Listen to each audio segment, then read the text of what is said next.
मेरा वादा है इस वीडियो के बाद आपका एफकेट एग्जाम क्लियर करना बहुत आसान होने वाला है। आपको बस अपनी प्रिपरेशन स्टाइल को थोड़ा सा अपग्रेड करना है एंड दैट्स इट, आपका एफकेट एग्जाम क्लियर। जय हिंद एवरीवन, मेरा नाम साहिल है। लास्ट 7 ईयर्स से मैं एफकेट एट सीडीएस के बच्चों को मेंटोर करता हुआ आ रहा हूँ। इस 7 साल की जर्नी में केवल एफकेट एग्जाम में 10,000 से ज्यादा सिलेक्शन दिए हैं। जब हम साथ मिलकर मेहनत करते हैं तो हर एफकेट एग्जाम के बाद कुछ ऐसा माहौल होता है। आई फील ब्लेस्ड जब आपके पेरेंट्स से भी मुझे इतना प्यार मिलता है। आप लोगों की मेहनत है सर, आप लोगों ने भी बहुत इसने तो खैर मेहनत की, लेकिन आप लोगों की मेहनत है, क्योंकि देखिए बच्चा जो मेहनत कर रहा है ना, लेकिन एक अच्छा मेंटोर मिलता है ना साथ में जब बच्चे को जी, तो फिर वो मतलब अच्छे से आगे जाता है। एंड जब आप मुझे मैसेज करते हैं ना कि भैया रैंक 2 आई है, 3 आई है, 4 आई है, मैं एकेडमी जा रही हूँ, कसम से ऐसा फील होता है जैसे मैं अपना ड्रीम आपके थ्रू जी रहा हूँ। बात करते हैं एफकेट एग्जाम की, समझते हैं। अगर मैं पैटर्न की बात करूं तो आपको पता होगा कि आपके लिए 300 मार्क्स का पेपर होता है, 100 एमसीक्यूज आते हैं, 120 मिनट में आपको सॉल्व करना होता है। ऑनलाइन मोड में पेपर होता है। अगर आप एक क्वेश्चन करेक्ट करते हैं तो 3 नंबर, और अगर आपसे नेगेटिव होता है तो -1। ये तो रही बेसिक पैटर्न की बात। अब समझते हैं कि कैसे जो कॉमन मिस्टेक्स हैं वो एक एस्पिरेंट का अटेम्प्ट खराब कर देती हैं। अगर आप फ्रेशर होगे तो आपको भी इन बातों का ध्यान रखना है, और जिनके एग्जाम्स क्लियर नहीं हो रहे वो भी इस बात को समझेंगे। ये 4 कॉमन मिस्टेक्स हैं, जिसमें सबसे पहले आता है कि एफकेट एग्जाम में बच्चों का मेन फोकस कभी कभी जीके हो जाता है। वो हिस्ट्री, पॉलिटी, जियो सब कुछ रट रहे होते हैं, जबकि वहां से केवल एक एक क्वेश्चंस आने हैं। इस वीडियो में आपको बताऊंगा कि आपको एग्जैक्टली जीके को कैसे कवर करना है, एंड ट्रस्ट मी, सारे क्वेश्चन आपको वैसे ही मिल रहे होंगे। कुछ बच्चों को ऐसा लगता है कि भैया केवल इंग्लिश में वोकैब मगअप कर लो, रूल्स मगअप कर लो, अगर बस रटते जाओ, रट्टी तोता बन जाते हैं और पूरा का पूरा टाइम उसमें गवा देते हैं। समझिएगा, इंग्लिश का जो पेपर है वो आपकी लैंग्वेज को टेस्ट कर रहा है। आपको ये नहीं देख रहा कि भाई कितने रूल्स याद होंगे, कितने, एक जो बेसिक अंडरस्टैंडिंग होती है इंग्लिश की, बस उसको चेक करते हैं। कितने बच्चों को रीजनिंग का बहुत आसान लगता है और वो रीजनिंग को लास्ट मोमेंट के लिए छोड़ देते हैं।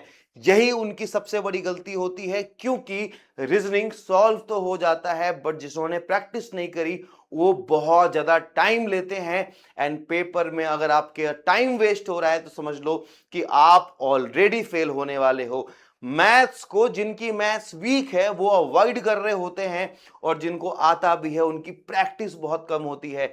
तो भैया ये गलतियां नहीं करनी है। अब कैसे चीजों को पढ़ना है मैं आपको ये समझाता हूं। सबसे पहले एक चीज को आप गांठ बांध लो कि अगर आपको एफकेट एग्जाम में 200 प्लस का स्कोर खड़ा करना है, आपने ये ठान लिया है कि पहले चाहे जो भी आपका रहा हो, फ्रेशर हो, रिपीटर हो, अगर आपको 200 प्लस का स्कोर चाहिए ताकि आपको कोई डर ना लगे मेरिट का, तो आपको मैथ्स और रीजनिंग से दोस्ती करनी पड़ेगी। आपको इसे, इन दोनों सब्जेक्ट्स को घोल के पीना पड़ेगा। अभी आपके पास एनफ टाइम है। आप समझिएगा मैं क्यों कहता हूं ऐसा। रीजनिंग के अंदर आपके 25 क्वेश्चन आएंगे और मैथ्स के 20 क्वेश्चन आएंगे, और यहां पे 45 क्वेश्चन का सिलेबस केवल मैथ्स एंड रीजनिंग का है। ऑलमोस्ट आपका 50% पेपर, और ये ऐसा पोर्शन है जिसका सिलेबस डिफाइन है। अगर आपकी प्रैक्टिस अच्छी है, आपकी एक्यूरेसी अच्छी है, आपके कॉन्सेप्ट में क्लैरिटी है, तो ये सेक्शन चाहे इजी हो या टफ भी आ जाए पेपर में, पर आपको धोखा नहीं देंगे, आपका पूरा पूरा साथ निभाएंगे। सो ये है भैया खासियत। मेरा हमेशा कहना होगा कि अपना प्राइम फोकस आप मैथ्स एंड रीजनिंग पर रहेंगे। आपके मन में ये सवाल आ रहा होगा कि भैया मेरी तो मैथ्स बहुत वीक है, मैंने तो 10th तक ही मैथ्स पढ़ी थी, मैंने तो 10th के बाद मैथ्स देखी भी नहीं है। ये सारी डाउट सबके लिए होते हैं और मैं हर साल सुन रहा होता हूं। लेकिन एक बात यह भी है कि जो बच्चा अपने इस वीकनेस पे काम कर लेता है वो 200 प्लस का स्कोर खड़ा कर देता है। आपको मैं एक एग्जांपल दूंगा, आप समझिए। जैसे मान लेते हैं कि एक एस्पिरेंट है, उसने ठान ही लिया कि यार अब ना मुझे मैथ सॉल्व करना ही है। फौज में एक ऑफिसर चाहिए, और ऑफिसर ऐसा होना चाहिए जिसके सामने अगर कोई प्रॉब्लम हो तो उस प्रॉब्लम को टैकल करे उसे सॉल्व करे, ये ना कि उस प्रॉब्लम से भाग जाए।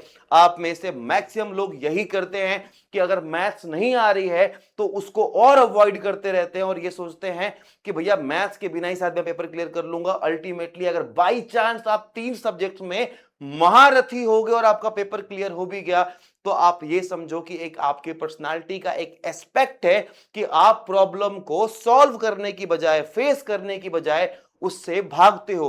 अल्टीमेटली आपको जाना तो एसएसबी है, तो ये ट्रेट आई होप आपको भी, खुद को भी नहीं अच्छा लगेगा एंड वहां एसएसबी के एसएसबी को बिल्कुल अच्छा नहीं लगेगा। मैं आपको सिखाऊंगा कि एग्जैक्टली कैसे मेहनत करनी है आपको मैथ्स के अंदर। समझते हैं, मेरी बात समझिएगा। जब मैथ्स के सिलेबस की बात होती है तो आपको डेसिमल फ्रैक्शन देखने को मिलेगा, time and work, average, percentage, profit and loss, ratio, proportion, simple compound interest, time, distance, races, ये सारी चीजें हैं। नंबर सिस्टम आ गया है, मिक्सचर लिगेशन है, एचसीएफ, एलसीएम है, जिसमें जो मेजर अर्थमेटिक का पोर्शन है उससे मैक्सिमम क्वेश्चन आते हैं और जो एडवांस का पोर्शन ऐड हुआ है उससे लगभग 30%, 70-30 का रेशियो मान लो, ऐसे क्वेश्चन देखने को मिले हैं। लेकिन पेपर का भरोसा नहीं होता तो हमें तो भैया पूरा सिलेबस करना है। 2 टाइप की कैटेगरी होती है। सबसे पहले वो बच्चे कि भैया मैथ्स बिल्कुल भी नहीं आती, दूसरे वो कि मैथ्स समझ आती है बस प्रैक्टिस नहीं हो पा रही। मतलब कि कॉन्सेप्ट तो समझ पाते हैं लेकिन एग्जैक्ट एफकेट लेवल के क्वेश्चन कैसे मिलेंगे वो आपको समझ में नहीं आते हैं। आप चाहे किसी भी बैकग्राउंड से हो, कोई फर्क नहीं पड़ता अगर आपके बेसिक कॉन्सेप्ट्स क्लियर हैं। जब मैं बात कर रहा हूं बेसिक कॉन्सेप्ट्स का मतलब तब कि आपको डेसिमल के मल्टीप्लिकेशन आते हो, आपको शॉर्टकट्स पता हो, आपको रेशियो समझ में आते हो, आपको फ्रैक्शंस का आइडिया हो कि भैया कि आपको परसेंटेज वैल्यू का पता हो कि किसका परसेंटेज क्या होता है। ये सारी बेसिक, अगर आपने अपने बेसिक्स के ऊपर काम करना शुरू किया, अब देखो पेपर आपका जैन फैब में होगा, आपके पास सफिशिएंट टाइम है, आप चाहो तो 10-15 दिन अपने दिन के इन्वेस्ट करके आप सीख सकते हो। और ये केवल मैं आपको ही नहीं बोल रहा, हमारे पास मैक्सिमम बच्चे वो होते हैं जिनकी मैथ्स वीक है। आप देखोगे, अगर आपको दिख रहा होगा कैलकुलेशन निचोड़ 1, कैलकुलेशन 2, कैलकुलेशन 3, उसके बाद वापस से कैलकुलेशन, मतलब कि इन टोटल कैलकुलेशन निचोड़। प्रशांत सर जो क्या करते हैं कि क्लास जब भी हम बैच पढ़ाते हैं ना, बैच स्टार्ट होने के पहले कम से कम 10 से 12 क्लासेस बेसिक मैथ्स की होती हैं, जिसमें आपको फास्ट तरीके से मैथ सॉल्व करना, क्वेश्चन को अप्रोच करना और कैलकुलेशन स्पीड कैसे बढ़ती है ये काम किया जाता है, ताकि आपकी एक्यूरेसी बढ़े, मैथ्स की बेसिक अंडरस्टैंडिंग बढ़े।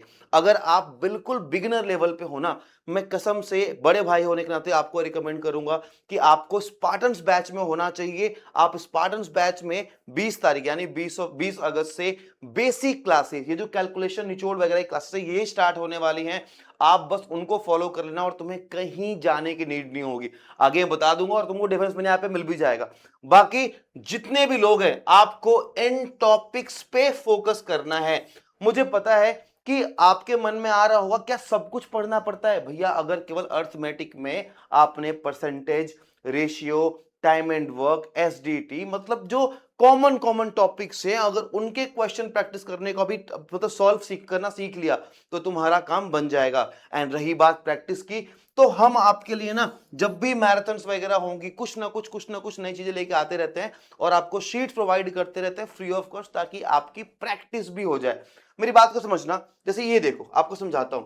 अब ना मैथ्स की बात करते हैं। अब क्या लिखा हुआ है, ड्यू टू स्टिफ कंपटीशन, ये आपके एफकेट का इस बार यानी कि एफकेट 2026 का क्वेश्चन है कि due to stiff competition and slumps in demand a man sells an article at loss of 5% for 38। अगर उसने प्राइस इंक्रीज कर दिया 44 से तो बताओ परसेंटेज गेन क्या होगा। अब ये क्वेश्चन पेपर में आया हुआ है and same question, a Kindle is sold for 1458 at the, यहां पे लॉस था, बस यहां पे लॉस था और यहां पे हमने प्रॉफिट दिया था कि profit of 35%, what would have been the actual profit on or loss on it if it had been sold for 810। ये दोनों क्वेश्चन एग्जैक्ट सेम है, बस डिजिट चेंज किया गया है। सेम आप ये देखो, a number is selected at random from the numbers, natural numbers 1 to 100, find the probability that it is either multiple of 4 or 6। And आप ये क्वेश्चन देखिए कि number is selected at random from 1 to 200, what is the probability that it is a multiple of 6 और 9। या फिर आप इसको देखिए, ये दोनों क्वेश्चन और जो क्वेश्चन कराए थे ये बिल्कुल सेम थे, एंड मैं आपको प्रूफ दिखा दूंगा, टेलीग्राम पे शेयर किया, वीडियोस में दिखाया है, exact 33 out of 40 question. 2 shift में पेपर हुआ था, एक शिफ्ट में मैथ्स के 20 क्वेश्चन, दूसरे में 20 क्वेश्चन, और उसमें एग्जैक्ट 33 क्वेश्चन मैथ के ऐसे थे जो बिल्कुल पैटर्न पे थे। ये इसलिए नहीं हुआ कि हम कोई जादूगर होंगे और हमने प्रेडिक्ट कर दिया वो आ गया, इट्स बिकॉज कि एफकेट के पैटर्न के ऊपर जो क्वेश्चन बनते हैं उनको कंप्लीट किया हमने बहुत स्ट्रेटेजिकली। बस एडसिल के पैटर्न, एडसिल ने जो पास्ट में एग्जाम लिए हैं उनके क्वेश्चंस को कवर कराएं, और जब सिलेबस कंप्लीशन पे हम फोकस करते हैं, जब आपको सारा सिलेबस पढ़ा रहे होते हैं, तो फिर आपका 100% क्वेश्चन वहीं से आना। इवन मेरे को तो रिग्रेट हो रहा था, मैं और प्रशांत सर ये सोच रहे थे कि ये जो 33 ही क्वेश्चन क्यों आए हैं, एज अ मेंटोर हमारा काम है पढ़ाना, तो हमारे पढ़ाने से 100% क्वेश्चन आना चाहिए। तो भैया कुछ नहीं करना है, आपको बस अपने टॉपिक कंप्लीशन में फोकस करना है। मैथ्स में कमांड बना लो। देखो तुम चाहे जिस तरीके से पढ़ रहे हो, जैसे पढ़ रहे हो, समझ रहे हो, कहीं से पढ़ रहे हो, आप डिफेंस पीना से पढ़ रहे हो, किसी XYZ प्लेटफॉर्म से पढ़ रहे हो, मैथ्स पे अपनी कमांड बना लो। मैथ्स आपकी स्ट्रेंथ होनी चाहिए। इसी को मजबूत करने के लिए मुझे पता है कि बच्चों को दिक्कत होती है, तो हम बेसिक से बेसिक क्लासेस देते हैं कि कोई उनको जज ना करे। एंड सच्ची बता रहा हूं, ये 10 दिन की बेसिक क्लासेस, जैसे मान लो 20 को स्टार्ट हो रहा ना, 20 से 30, 10 दिन केवल लगातार मैथ्स चलेगी। 10 दिन के बाद आप अपने अंदर कॉन्फिडेंस फील करोगे कि यार आपको भी मैथ्स आती है। अब पता होता क्या है, अब ना किसी को ना मान लो दौड़ना नहीं आता, किसी को स्विमिंग नहीं आती, उसको सीधा पूल में कूदा दिया। अरे उसको पहले थोड़े कम पानी में कूदाओ, थोड़ी प्रैक्टिस कराओ, उसके बाद गहरे पानी में लेके जाओ, और गहरे पानी में, तो उसका कॉन्फिडेंस अप होगा। बस ये वही काम करता है। सो मैथ्स के लिए आपको इस तरीके से पढ़ाई करनी है, अपना अप्रोच ऐसे रखना है। अगर मैं बात करूं आपके, अच्छा वैसे ये आपका स्पार्टन्स बैच है, एंड आज इंडिपेंडेंस डे है जिस दिन मैं वीडियो अपलोड कर रहा हूं। बहुत सारे लोग इसमें ऑलरेडी मतलब इनरोल कर चुके हैं। अगर if you want to join, आप मेरी साइट से फ्लैट 500 एक कूपन कोड यूज कर सकते हो, एंड डिफेंस मेनिया ऐप पे जाके इस बैच को इनरोल कर सकते हो। 20 अगस्त से ये बैच स्टार्ट होगा। चलिए, बाकी जितनी भी चीजें आपके मन में होती हैं कि क्या सर इसमें भैया live classes, recordings, mock test, PDF, you just need Spartans batch, that's it. आपको कोई बुक, कोई पीवाईक्यू कुछ भी खरीदने की नीड नहीं है, सब कुछ आपको मिल जाएगा। बात करते हैं रीजनिंग की। रीजनिंग में जितने भी टॉपिक्स हैं, ये जितने भी टॉपिक आपको स्क्रीन पर दिख रहे हैं ना, आप में से बहुत लोगों को ऐसा लगेगा कि सर ये टॉपिक तुम हमें आते हैं, कुछ टॉपिक्स नहीं पता, लेकिन क्या वो एग्जाम के अंदर एप्लीकेट होता है? मेरी बात समझिएगा भैया, रीजनिंग ना आपकी बेसिक मेंटल एबिलिटी और रीजनिंग एबिलिटी चेक कर रहा है। आप लोग क्वेश्चन सॉल्व कर लोगे। प्रॉब्लम यहां होती है जब आप 25 क्वेश्चन को सॉल्व करने में 50 मिनट, 1 घंटा ले लेते हो, और आपका पूरा पेपर बाद में फंस जाता है। तो आपको डे 1 से अपने स्पीड पे काम करना है भैया। एक डायरेक्शन का क्वेश्चन आप भी सॉल्व करोगे, एक मैं भी करूंगा, बट मैं आपसे आधे से आधे टाइम में कर दूंगा, क्योंकि मेरी प्रैक्टिस बहुत अच्छी होगी। तो चाहे इन टॉपिक्स, ये टॉपिक्स कॉमन टॉपिक्स हैं, आप चाहे एसएससी के पीवाईक्यूज कहीं से भी गूगल करो, एआई से निकालो, बस आपको रीजनिंग पे डे 1 से प्रैक्टिस करनी है। एक टॉपिक पकड़ो, उसकी ट्रिक सीखो, निकाल दो। अब जैसे आप देखोगे मैराथन में डायरेक्शन के लिए मैंने एक ट्रिक कराई थी, अगर आपको याद होगा बाबू प्लीज कमेंट करना, जिसने भी देखा होगा मैराथन, उससे क्वेश्चन फटाफट सॉल्व हो जाते हैं। भाई मैंने भी तो सीखी ना, समझ रहे हो, फिर आपको सिखाई। इस तरीके से ही होती है चीजें कि भाई अगर आपको जहां से मिल रहा है वहां से कोई शॉर्टकट अगर आपके काम आ रहा है रीजनिंग के अंदर, आप प्लीज इसको सीखो, वो यही इंप्लीमेंट कर सकते हो, यही काम आएगा। तो भैया रीजनिंग का हिसाब ये हो गया। मैं कोशिश करूंगा कि आपको रखना ये है कि मैथ्स में एटलीस्ट आप 15 क्वेश्चन करने कैपेबल बनो, और रीजनिंग में 20 क्वेश्चन करने कैपेबल, यानी कि मैथ्स एंड रीजनिंग को मिला के आपको 35 क्वेश्चंस निकालने होंगे आउट ऑफ 45। अगर तुमने इतना कर लिया, रीजनिंग और जीके तुम्हारा एवरेज भी होगा, कम भी पढ़ोगे तब भी तुम्हारा पेपर 100% क्लियर होगा, क्योंकि मुझे पता है कि जो इस कैपेबल हो गया उसके 35 में 35 सही होंगे, जब मैं 10 क्वेश्चन को छोड़ रहा हूं, क्योंकि रीजनिंग और मैथ्स धोखा नहीं देते हैं। अब बात करते हैं उन सब्जेक्ट्स की जो थोड़े से बेवफा निकल सकते हैं। इंग्लिश, जिसके 30 क्वेश्चन आते हैं। सबसे पहले आपको यह समझना है कि आपको वोकैब और होमोनिम्स, इडियम्स के पीछे नहीं भागना है, नहीं रटना है। जब संतोषी मैम क्लासेस ले रही थी, हमने देखा कि पेपर में जो क्वेश्चंस में और जो ऑप्शंस में वोकैब हैं, कहीं ना कहीं मैम ने वो सारे कवर कराए थे। तो क्या पेपर लीक कर दिया? बिल्कुल भी नहीं भैया, ये वही वोकैब थे जो बीते एग्जाम्स, जो है सीजीएल के एग्जाम, सीपीयू के एग्जाम में जो ट्रेंडिंग वर्ड्स होते हैं वो आए थे, या फिर जो डे टू डे लाइफ में वर्ड्स हम यूज करते हैं वो आए थे। अगर मैं आपसे पूछूंगा कि क्या आपको गैरुलस का मतलब पता है, क्या आपको वर्बोस का मतलब पता है, क्या आपको रेटिसन का मतलब पता है, क्या आपको क्लैंडेस्टाइन का मतलब पता है, तो आपके माइंड में कुछ वर्ड सुनने सुने आपको लगेगा यार कहीं तो सुना है मैंने, कहीं तो सुना है, लेकिन उसका एग्जैक्ट मतलब क्या है, उसका एग्जैक्ट सिनोनिम, एग्जैक्ट एंटोनिम क्या होगा, वो आपको पता होना चाहिए। ये होते हैं डे टू डे लाइफ में। तो कुछ मत करो, पीवाईक्यू से रिलेट करके जितने वर्ड्स निकाल सकते हो, चाहे आप क्लासेस फॉलो करते हो या पीडी, आपको ना ये डिफेंस में यहाँ पे हम वोकैब चैलेंज करते रहते हैं फ्री ऑफ कॉस्ट, टेलीग्राम पे बहुत सारी पीडीएफ शेयर कर रखी है, अगर मैराथन के भी वर्ड देख लोगे तब भी कम हो जाएगा। इंग्लिश आपकी बेसिक लैंग्वेज की अंडरस्टैंडिंग चेक कर रहा है, बेसिक। जब बच्चा के बोलते हैं ना कि यार साहिल भैया ये वाला वर्ड सेम टू सेम आ गया, ये इडियम सेम टू सेम आ गया, भैया कुछ ही नंबर है उनके यार, 400-500 इडियम वन वर्ड सब्स्टिट्यूशन मिला के हैं। जब सबको पढ़ ही लोगे तो क्यों नहीं आएगा पेपर में? तो इस बात का वो ख्याल रखना है, बहुत घबराना नहीं है।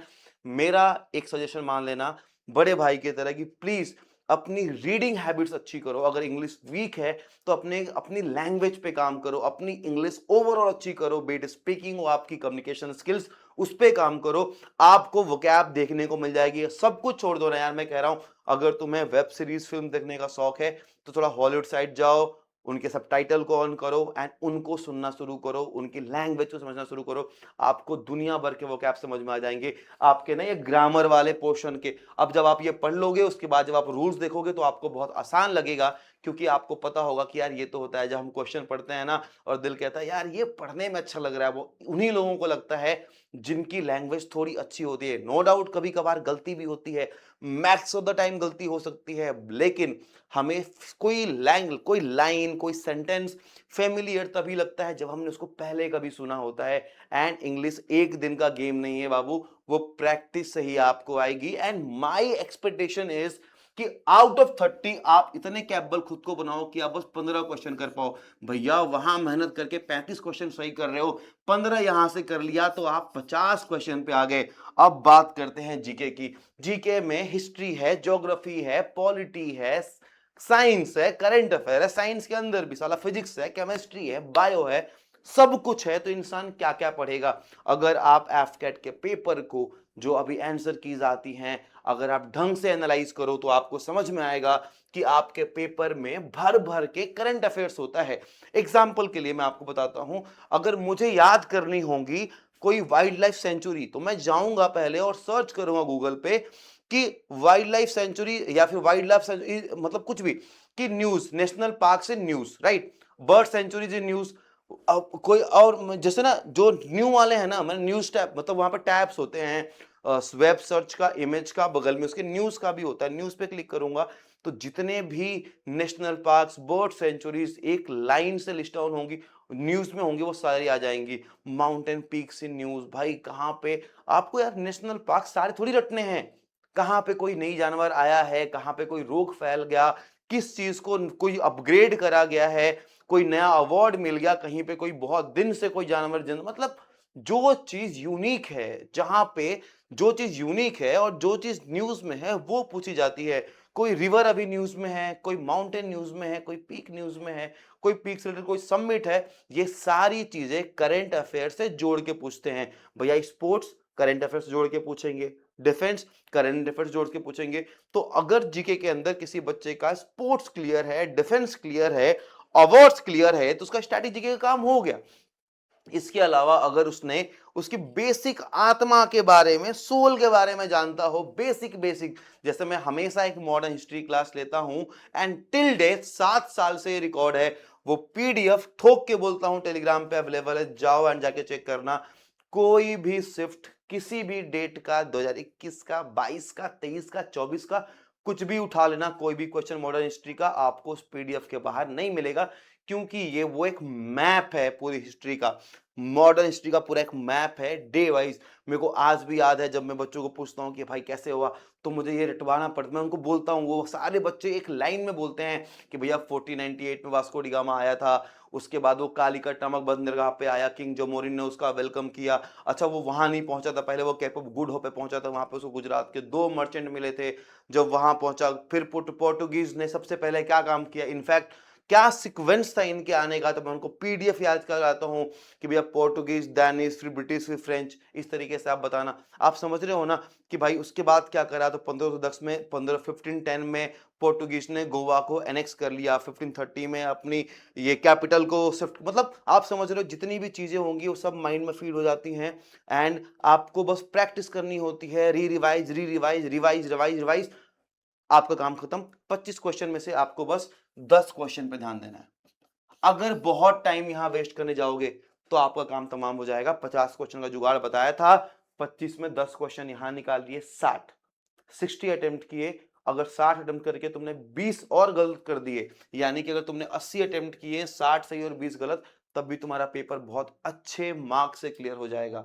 एट द एंड बस यही कहना है कि भैया इस लूप में फंसने से अच्छा है, मैं तुम्हें क्या बताऊं यार, I been to SSB 11 times.